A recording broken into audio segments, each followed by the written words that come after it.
in the midst of a huge transformation where our peers, communities, and workplaces are all really melding into one. Welcome to Reimagining Company Culture. My name is Christina Giordano, she, her, and hers, and I'm the Senior Partnerships Manager here at AllVoices. Today, I'm super excited to welcome our next guest onto the show, Jonathan Basker. He is the CEO and founder of Basker Co. Jonathan, thank you so much for being here just down the road from me. If you want to share a little bit about yourself, including your pronouns, and when you were younger, how did you respond to the question, what do you want to be when you grow up? Very nice to be with you. My pronouns are he, him, his. And this answer, probably like a lot of people, changed depending on the age. The earliest answer, like the youngest I remember, is after I saw Top Gun for probably a year. I was like really serious about becoming a fighter pilot. I love that. Adventurous. And how do you think your personal journey has really led you up into this point to found your own company and be the CEO of Basker Co? You know, I had a dad who was an entrepreneur. And I don't think it's only inherited, but I think having a model for it sometimes helps people have a little more faith that it's possible. So I think that's part of it.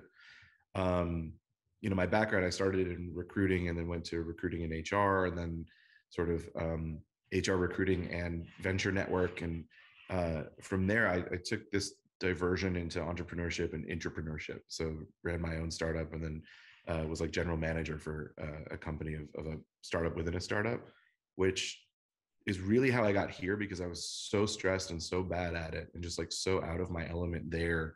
It helped me choose to come back to these other areas with new like respect and appreciation and just sort of happy to be here kind of vibes. And Basker and Company is a consultancy it's really just me, though I occasionally bring in friends to help out. And we focus on organizational health. These days I do a lot of CEO coaching because I've found that's one of the most effective ways to create a healthy organization. But we also do things like offsite facilitation, a la carte HR consulting, just kind of working more on the emotional connective tissue and organizational connective tissue that keeps a startup company healthy and growing. I mean, emotional connective tissue is so important, especially within organizations that are growing in a remote world, in a hybrid world too. What is your leadership philosophy? So I like to make a distinction between leadership and authority and management.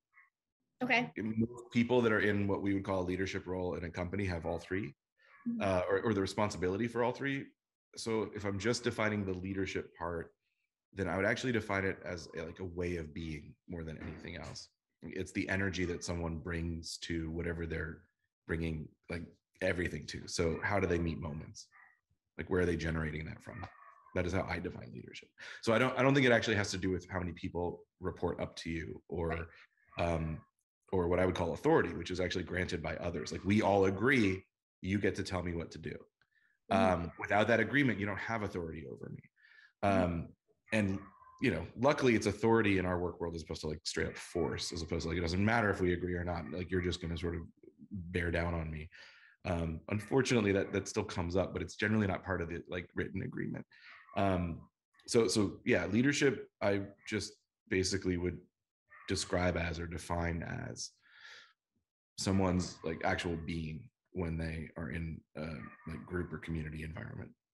I love that. I think that is definitely important. That mutual relationship between, let's say, your manager and your executive and the people that you work with too. It's all relational with one another, with your teams. I want to break it down a little bit into, we know that there are formal and informal leaders at an organization too, whether you're a people manager, employee resource group leader, middle manager, if you will. How do you define kind of leadership for those people managers of teams, and how should we measure those effective kindness to lead or motivate a team based on goals, especially for new folks who are moving into perhaps a people manager role for the first time in their careers? They were great individual contributors and they're saying, hey, I want to lead this team. How should I kind of measure my effectiveness? Well, one, I'll say, I agree. There's leaders all over the place, which is why I define it more as a way of being than a job. For people that have been tasked with management for the first time at that line level, a lot of the job is the environment you create for the people that are doing work within your team. It is being able to give them a very safe and very useful place to go if they have an issue or they need to voice a concern. Obviously, that's something that's relevant to all of you. But it is really important. I mean, people need to feel like, well, should something go wrong or should something be uncomfortable, I know where that goes. And while it's really important to have additional tools because it's not a perfect world, the best answer is always, I actually feel comfortable enough to just go right to my manager and say, hey, I don't feel so good or I need something. So a lot of your job or a lot of what you can focus on learning and developing as a new manager is like how to receive that.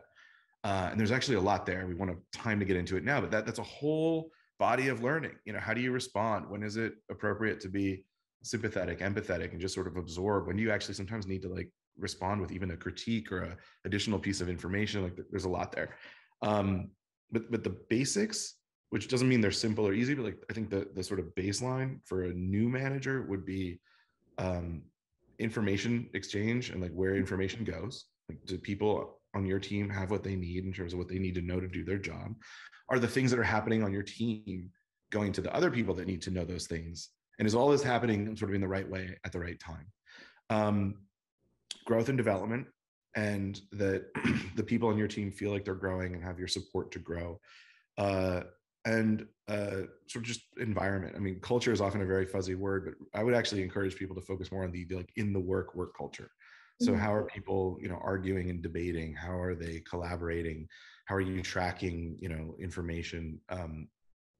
If that stuff's not healthy, it's hard to then have that really beautiful, wonderful, we all really enjoy working here kind of experience, because there's just so many clunky moments. Once that stuff's taken care of, then you can just kind of click even deeper into what does it feel like to just for this just to be fun and cool and interesting. And then you can start talking about things like, you know, mission and vision and meaning, and you know, having person A on the team having a completely different reason why this is important to them from person B. All that, your job is all of that. It doesn't have to be all that at once. I think if you're 2 months into management, focus on like communication, culture of work, you know, and making sure that all the things I've said. The only other thing I'd say, without making this too long of an answer, is there's a lot of overtraining on feedback that I think makes one mistake, which is that it tends to be reactive in nature. So I think a lot of new managers, what they're trained on is feedback's important, which I agree with. Yes. And the way you do that is you wait for someone to do something and then you give them your feedback on it. And the way you do that is you are specific, you focus on the behavior and you talk about the impact of the behavior. And then, you know, if you want to, you can have them talk about what they've learned, or you can talk about like way forward or what you want to do next. All healthy and all very incomplete because it's very reactive. And so if you want to really focus on developing your skills as a manager, as a new manager, focus on not waiting for someone to do something before you take action on their behalf to try and grow them or develop them. Focus on having in your mind kind of a complete picture on where they're at, where you think they are headed. Talk to them, get their picture on like where they're at, where they think they're headed. And you can think ahead a little bit and say like, I know Jonathan's working on time management skills. So I'm not going to like give him this project and then wait for him to fail at time management and then give him productive feedback on that. I'm just going to ask him and I to talk about that right up front. Like, we both know you're working on sort of project and time allocation. How do you want to play with that on this project? And I can be here and I can support you on that. And now we're like never even going to get to feedback. And this is actually about practice and learning.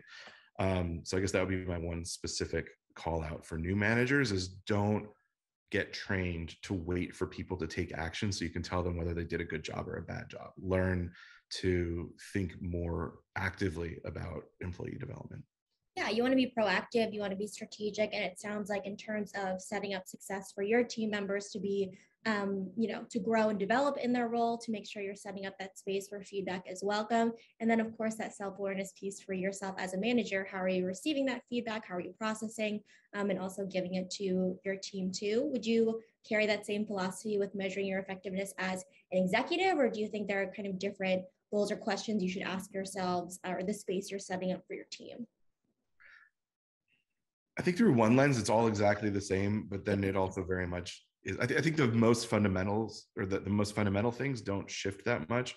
How they're expressed and what your job becomes in terms of what you should own in expressing them is very different. So, you know, if I'm a line manager and I'm talking about work culture, I really need to be thinking person to person. If I'm, you know, VP of product of a 100-person organization, I actually shouldn't be designing for anyone. I should be designing for what I believe is a really healthy, mature, productive, whatever I envision. Like my job is to have a vision for how this team operates. And to do that job well, my vision needs to be a good, useful, humane, productive vision.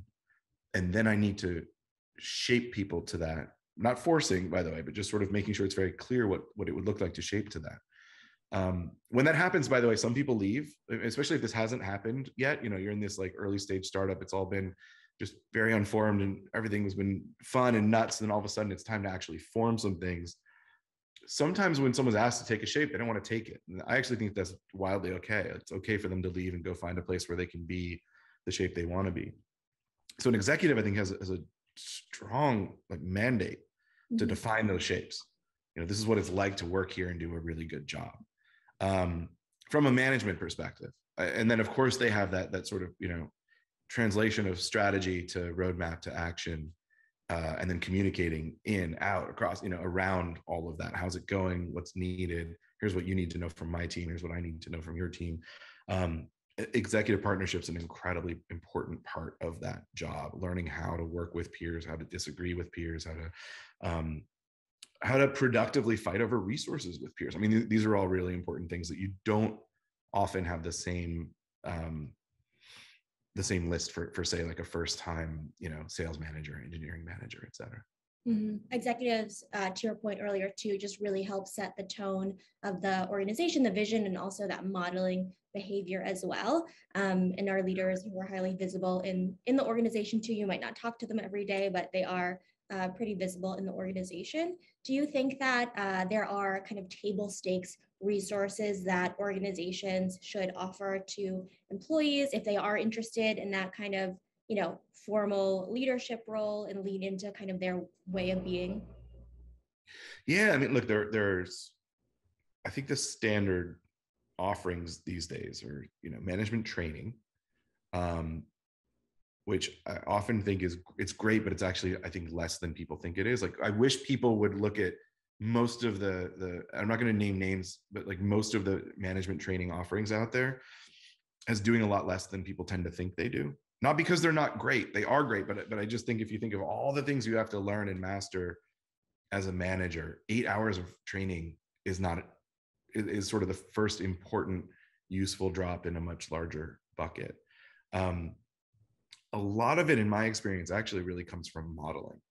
You know, I would argue, I believe that the best way to get a group of great managers is to have executives that themselves are great managers, and that there can be a modeling down. And hopefully that's available because you hired great managers as executives who, you know, that's already there for you. If not, for any CEOs listening, it's just something to consider. It's hard to create a good management culture if it's not trickling down straight from you to your executives, you know, and below. And quite frankly, for CEOs that have other strengths, but management and leadership aren't one of them, then they need even like twice as much a sort of buffer layer between them and the rest of the org of folks that know and really have mastery of management and leadership skills, and know how to also work with authority in a way that makes people feel good. Yeah, I mean, to answer your question more directly, I think at the executive level, coaching is it. I mean, I am a coach, so I'm obviously biased, but I think it's complex enough and there's enough going on that's not theoretical and is happening really quickly. Having that partner to be able to process and make decisions and really work through, like, where am I generating these decisions from? Are they coming from a healthy place, or am I reacting out of, you know, fear or anger or you know, a feeling that I am lacking something important? Like, you know, when people get into that energy, and doubly so if they don't realize they've gotten there, it tends to have a large and negative impact on outcomes. And so I think at that level, generally, you want to be working with someone who can help you through that. For managers, I'm a big fan of you know, some version of like a circle, or having a safe space where multiple managers can talk shop. And then sometimes it can be helpful to have a facilitator, or have, you know, someone in there who's the voice of experience for the more tactical and can help keep it structured just for the kind of container of it. And training is wonderful. And so are like manager book clubs, et cetera. But the biggest thing is mentorship, followed maybe closely by just actually holding expectations that managers do a good job of managing and leading, which often gets talked about, but rarely really gets held, where you'll go to someone and say, like, what we expect from you is this, this, this, and this. Like, yes, your team is hitting all the business goals, but you're actually failing here, and we're going to hold you accountable to that, as opposed to, well, we really want to hit our sales numbers this quarter, and they are hitting their numbers, even though they're all going to quit in 3 months because this person's burning them into the ground. And so we're not really going to address the fact that, the way they're hitting the numbers isn't sustainable or isn't the way we want to lead. Mm-hmm. I think there's something to be said for cohort-based learning, especially with great managers who within an organization, who employees are like, wow, I would love to work with them, and just sharing that knowledge and being able to crowdsource with your peers is also really important, in addition to what you were talking about with having that role model kind of expectation with leadership and executives too. In terms of executive coaching, for folks who aren't familiar, can you just define executive coaching, and when is the right time to bring in an executive coach, if there is a right time for an executive?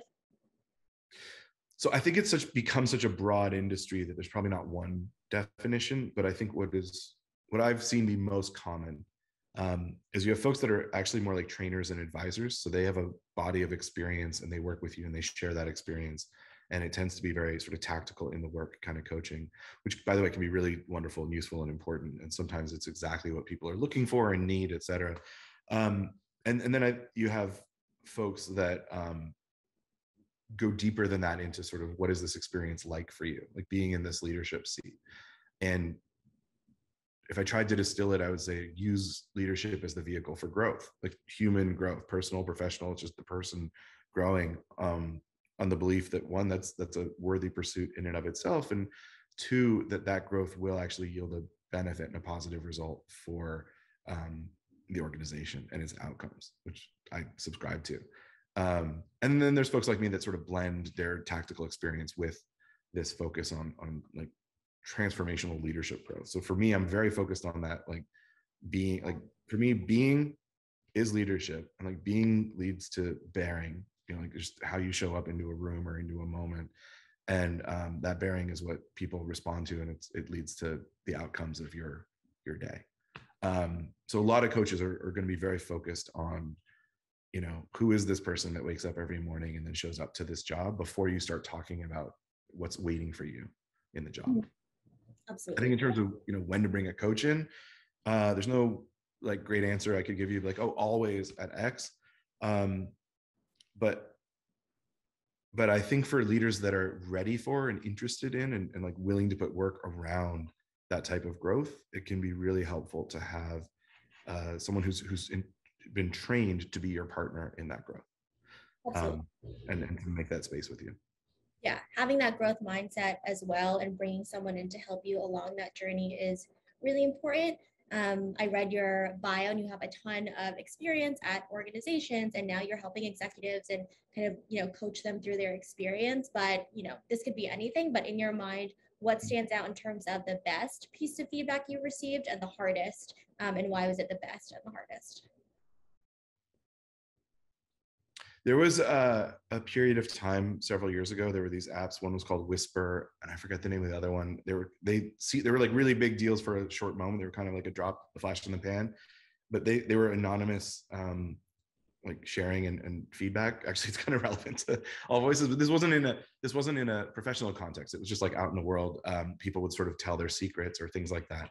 So I posted to one of these. I was like, hey, this is Jonathan Basker.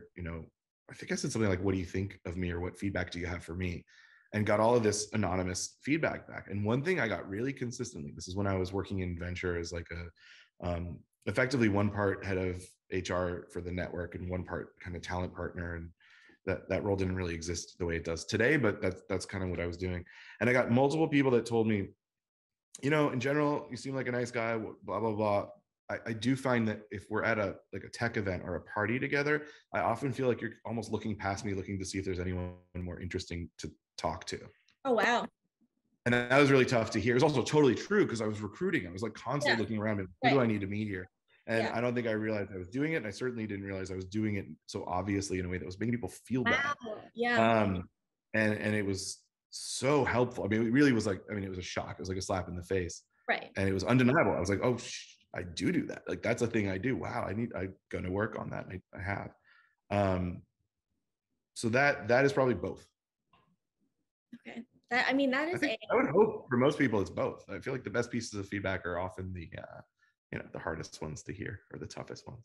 That's interesting. I've asked this question, for a couple of different interviews, but I don't think anyone has selected the kind of the hardest and the best. But I think, like in your soul, if it is, if it's the correct feedback and who is giving it to you too, and you have that level of trust and intentionality behind it from the folks who are giving it to you as well. With also your experience in a variety of organizations, being the first talent partner in your type of role, if you had a magic wand at the time, what would have made your job easier as the first?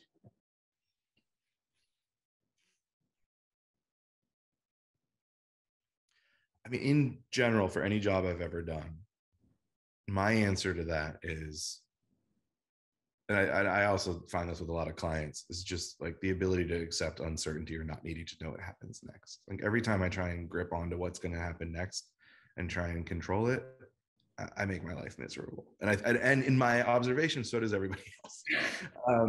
And so I suppose if back then, if I could have helped myself with something, it would have been learning earlier. Not that I'm some perfect guru on a mountain now that never does this anymore, by the way. But I certainly have a different relationship to it than I did like then, which was at this point a decade ago. Yeah, to be able to not have to worry so much about the outcomes and focus a lot more on, I mean, I suppose I'm beating a drum at this point, but a lot more on that sort of being and bearing, and just kind of trust that, like, shape yourself the way you want to shape, and the world will kind of connect to that or not, but you're going to end up with a world that fits you because you're fitting you.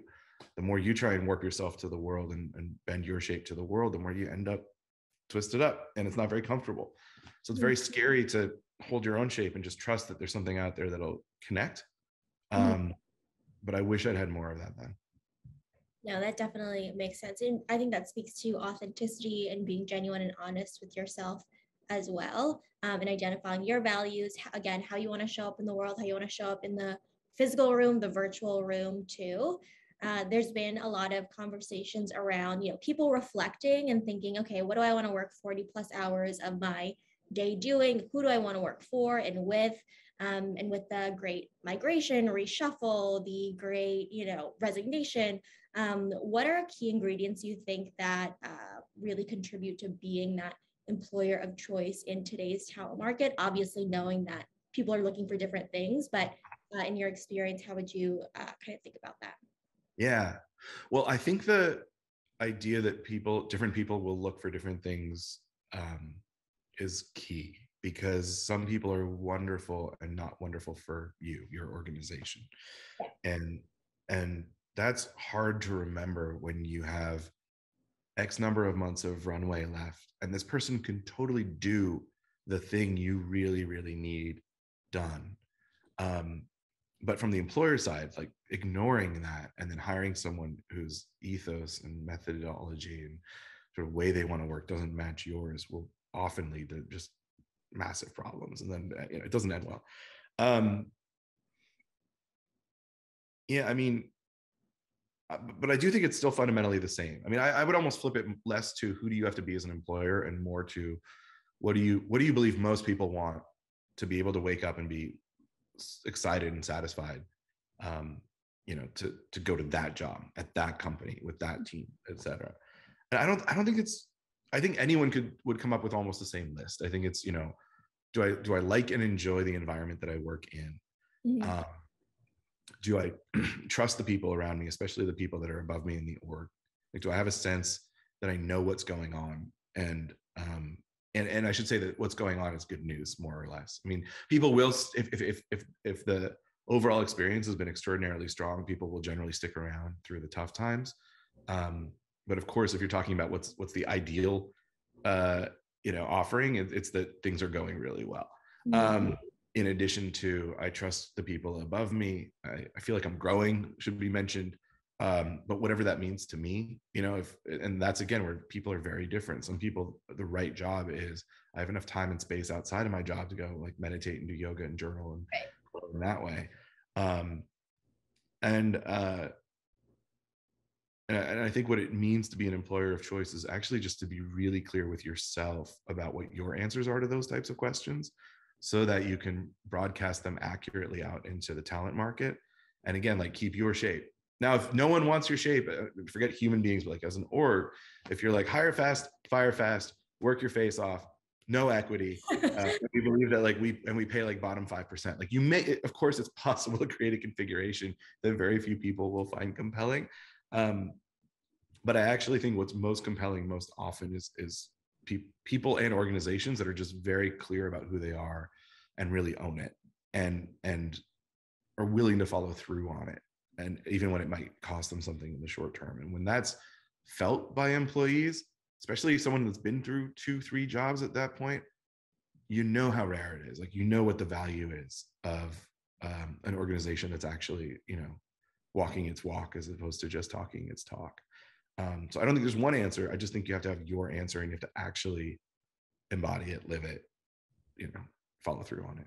And be on the same page, hold yourself accountable. There's nothing, one of the worst things that could happen is you sell this kind of ideal workplace, and then someone comes in and the first day or first 30, 90 days, this is not what I was told during the interview process. This is not what I expected.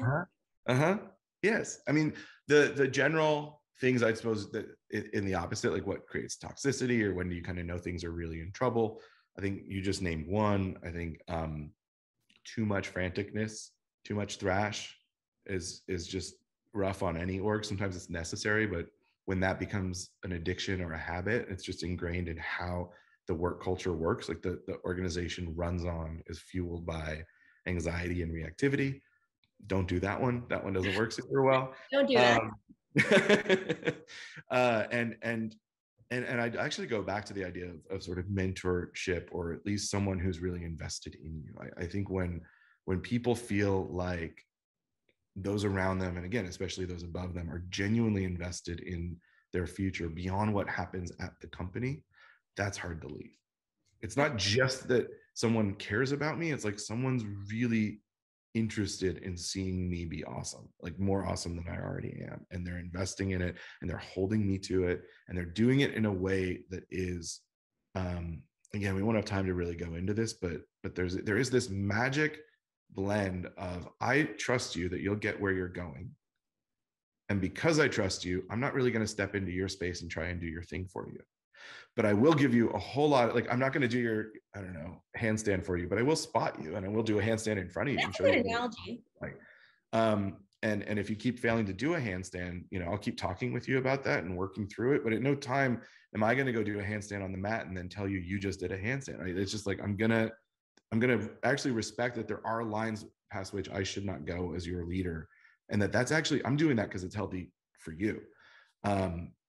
And when people feel that level of support, you can't recruit them, you can't get them to leave. Like, they're not gonna abandon that, knowing how rare it is. Sadly rare. I would love for that not to be true anymore, because it's like so universal. It's like, I can get that anywhere, but that's not true. Absolutely. I mean, just like you could tell if somebody is being authentic or not, you can tell whether someone is investing as you as a person, or just a worker looking for the end result. And when you leave the organization, you're going to disappear into the universe.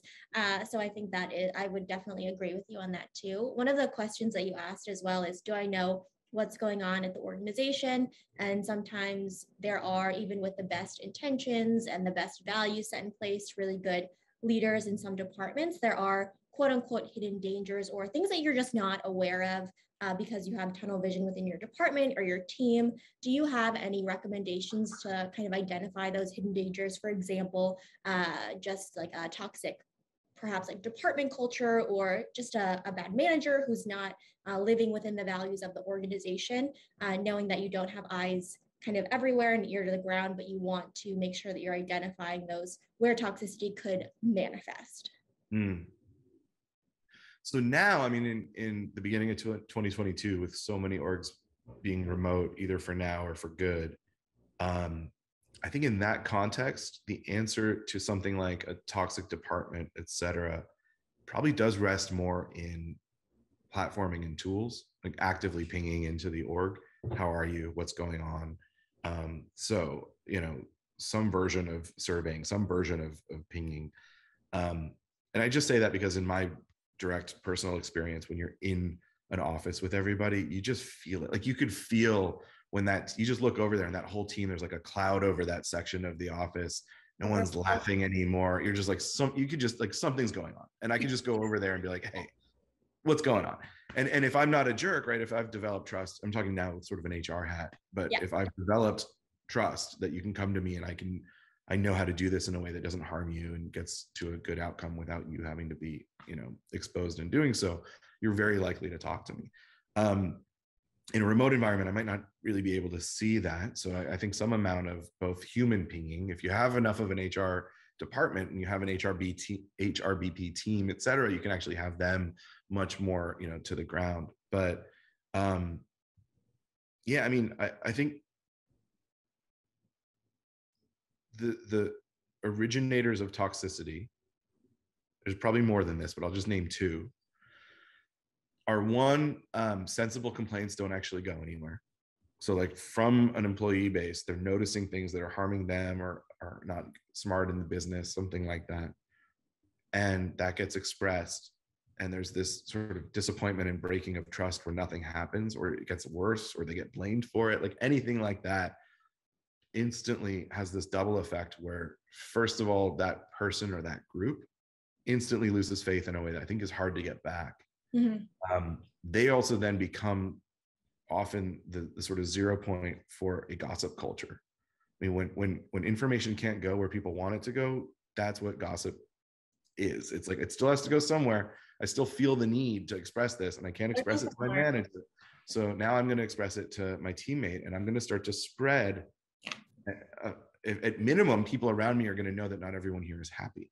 And at maximum, we're going to sort of feed each other. All of our little complaints are going to be like, yeah, and it's like the worst version of improv yes and. It's like a anti yes and of like going, yeah, and they were out of snacks last week. What's that? I just took an improv class, so that resonates. Nice. Yeah, so instead of the fun generative version, it's just like, yeah, and last week they didn't even vote, and that can turn toxic really quickly.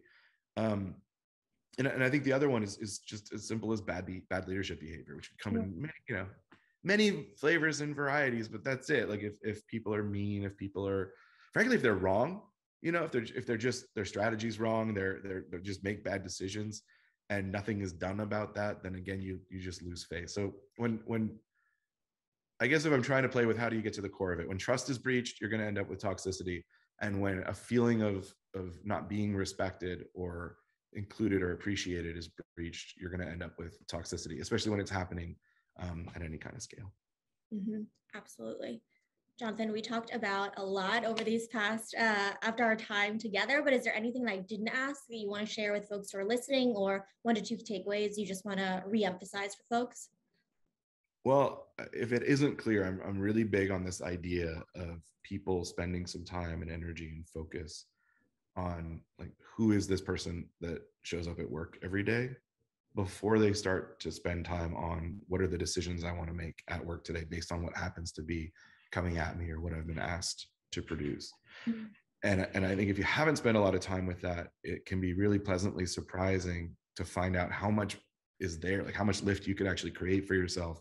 Almost just thinking about it like literal leverage. You're going, in like an angle, you're going back further down. So a 2% change could have a massive impact by the time you get out to the results of your work. 2% less at the core of how often you blame others or how stressed you let something get you can really make a difference. And then if I'm adding a point onto that, the more you can create an environment where you still get all the work done that you need to get done, but people are doing that work.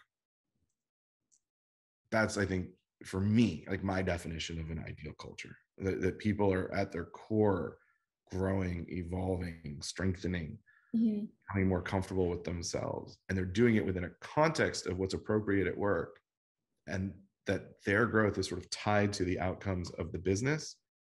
Like that to me is masterful leadership, masterful management as it's actually applied into an organization. Absolutely. So that's my other thing. I love that. Those are some great key takeaways. Jonathan, thank you so much for being on Reimagining Company Culture this afternoon. Thank you very much for having me. It was really fun.